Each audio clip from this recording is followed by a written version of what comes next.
Thank you, Mr. Speaker. 6 months ago, our nation witnessed a horrible massacre of innocents in Newtown, Connecticut. In the 6 months since, there are two important facts that we should note. First, nearly 5,000 more Americans have been killed by people using guns. Second, Congress has done absolutely nothing to reduce and prevent these deaths. The Senate took one vote to expand background checks. Sadly, it failed when a minority of senators voted against the wishes of 90% of Americans. The only thing more disappointing than the Senate voting down this pro-gun owner, anti-criminal legislation is that the House has refused to vote at all. Peter King and I have introduced H.R. 1565, legislation that's identical to the Senate background check effort. We have 3 Republicans. We have 179 Democrats, a total of 182 co-authors. Surely we need more support from the Republican side of the aisle, but the truth is, this shouldn't be a controversial bill, and it shouldn't be partisan. Background checks are something everyone in both parties should be able to agree on. Everyone says they're against criminals, terrorists, and the dangerously mentally ill from getting guns. But you can't be against that and be against background checks. Background checks are the first line of defense. Our bipartisan bill strengthens that first line of defense. It's anti-criminal. Right now, a criminal can buy a firearm at a gun show, over the internet, or through a newspaper ad, because those sales don't require a background check.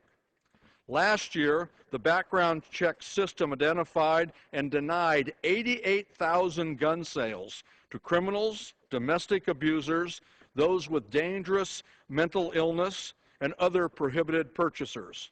However, those same criminals could buy those same guns at a gun show or over the internet without any questions asked, because those sales don't require a background check.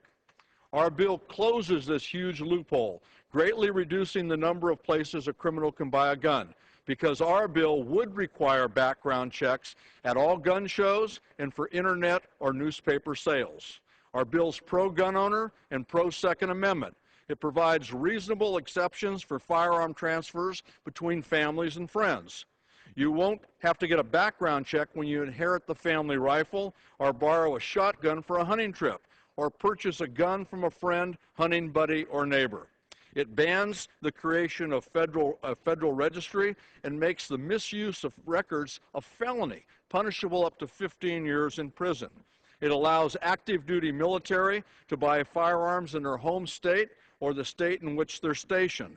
It authorizes the use of state concealed carry permits in lieu of background checks to purchase a firearm, and it allows interstate handgun sales from licensed dealers. We have a bill that's ready for the floor. It's bipartisan. It will help keep guns from criminals, terrorists, and the dangerously mentally ill, and it supports the Second Amendment rights of law-abiding Americans. If the bill didn't support the Second Amendment, my name wouldn't be on it.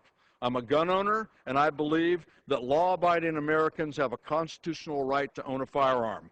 But I'm also a father and a grandfather, and I know that we have a responsibility to do everything we can to reduce gun violence. This bill deserves a vote. The people of Newtown deserve a vote. The families of the nearly 5,000 people who've been killed since Newtown deserve a vote.